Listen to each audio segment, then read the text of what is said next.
August 29, 2016, Monday. A silver Peugeot is heading north on the dark roads of Victoria, pushing the speed limit. There are 5 people in the car. A father, a mother, and 3 adult children. They are not fugitives. They did not commit a crime. There were no drugs in their blood. Their mental health was intact until that moment. Their mental health had been good until that moment. But that night, they were all simultaneously gripped by an inexplicable terror. The last shred of logic left the car when their father, Mark Tromp, looked in the rearview mirror and gave the order. Throw away the phones. They're listening to us. How long does it take for a person to cease to exist in the modern world? It took only seconds for the Tromp family. No passport, no credit card, no phone. Just cash and pure, distilled fear. Over the next 5 days, this model family would transform into one of the rarest and most terrifying examples of Folie et Deux, shared madness.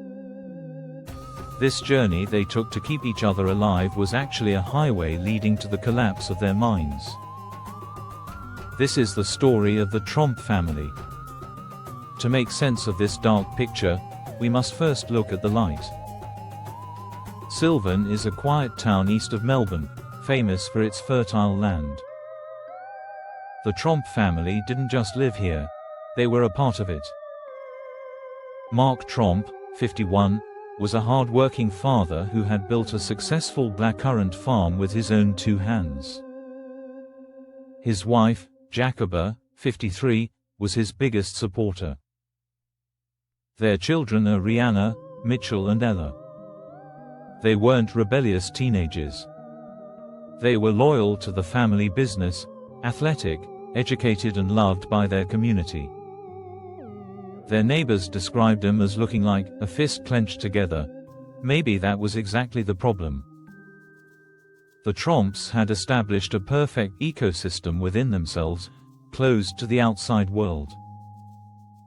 However, when pressure increases in closed systems, the explosion becomes much more violent. Towards the end of August 2016, that invisible pressure began to build. Mark was changing. Although the farm was profitable, he was facing bankruptcy.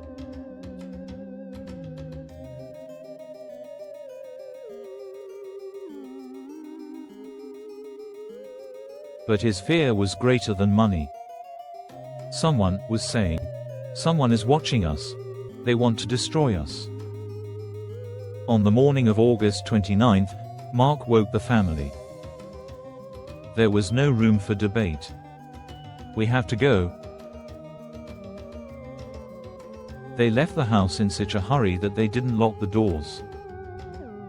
They left the car keys in the ignition. As if he would never come back again. The route was unclear. Mark refused to use the main roads. He was so sure they were being followed that he kept his rearview mirror on all the time. He was checking, suddenly changing lanes, and turning onto deserted side roads. The interior of the car had become an incubator of fear. In psychology, this is called an induced delusion. The father's authority and belief were so strong that they broke down the children's barriers of logic. When one said, "They're following us," the other began to view the car behind as suspicious. Fear spread from seat to seat like a virus. But every madness has a breaking point. On Tuesday morning, near Bathurst, Mitchell could take it no more. The air inside the car was poisoned. He looked out the window and made the hardest decision of his life, jumping out of a moving car. Mitchell's escape shook the group but did not stop it. The remaining 4 reached the Jenolan Caves. This would be the place where the family would be completely torn apart. Rihanna and Ella could now clearly see the madness in their father's eyes. The sisters abandoned their parents there. They stole a car. Can you imagine? Two young girls who have never even had a traffic ticket in their lives steal a car and run south. Their goal wasn't to commit a crime, but simply to escape from that thing. And here is the scariest scene of the story. A man in the town of Goulburn noticed a dark shadow in the back of his pickup truck. As he approached, he found Rihanna. The young woman was curled up in a fetal position. Rihanna could not speak. She couldn't move. She couldn't even say her name.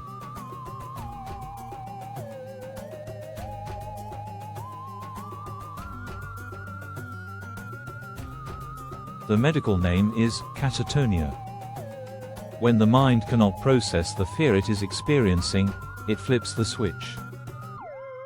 Rihanna's body was there, but her soul was lost somewhere along that highway. Meanwhile, Mother Jacoba was found walking alone in the town of Yass, 350 kilometers from home. She was wearing worn-out clothes. He was asking passersby about people who were not there. The family had exploded like a grenade, scattering shrapnel across the state. Australian police and media were stunned. Everyone was thinking the worst, a cult suicide. Did the father kill the family? Mark Tromp was missing for 5 days. When Mark was found, he was eating wild berries by the roadside. When he saw the police, he did not stop and tried to escape. He even showed them his middle finger. Because in his world, cops weren't saviors, they were part of the conspiracy.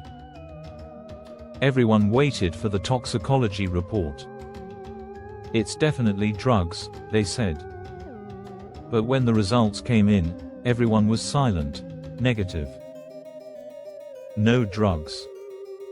There is no poison. Just pure mental collapse. Science calls this folie à famille, family-wide madness. Mark's paranoia was so strong, the family's emotional bonds so tight, your father's reality crushed everyone else's logic. They loved each other so much that even in madness they did not leave each other alone. The Tromp family recovered today. They received treatment, apologized, and returned to their farms. But they left an unanswered question: how solid is your reality?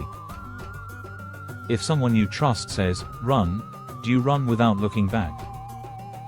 Reality is fragile. And sometimes the greatest fears are hidden in the dark rooms of our minds.